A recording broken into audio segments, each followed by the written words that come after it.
Po le të kuptojmë që na përveç intervenimit laserike, në korrigjimin refraktiv i bojnë edhe me anë të thjerëzave multifokale. Që është një intervenim po ashtu shumë i avancuar. Pse i avancuar? Arsye se edhe intervenimi implantimi i thjerëzave multifokale bëhet përmes rrezave të ultrazorit. Po nuk kemi prerje të korneas, nuk kemi prerje të syrit, nuk kemi qepje të syrit, po ashtu intervenimi bëhet vetëm në anestezion lokal, vetëm se në ato raste domethënë kemi implantimin e thjerëzave multifokale.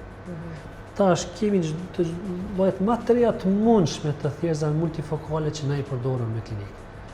Ato janë thjerëza të specializuara për çdo pacient. Ato janë të personalizuara.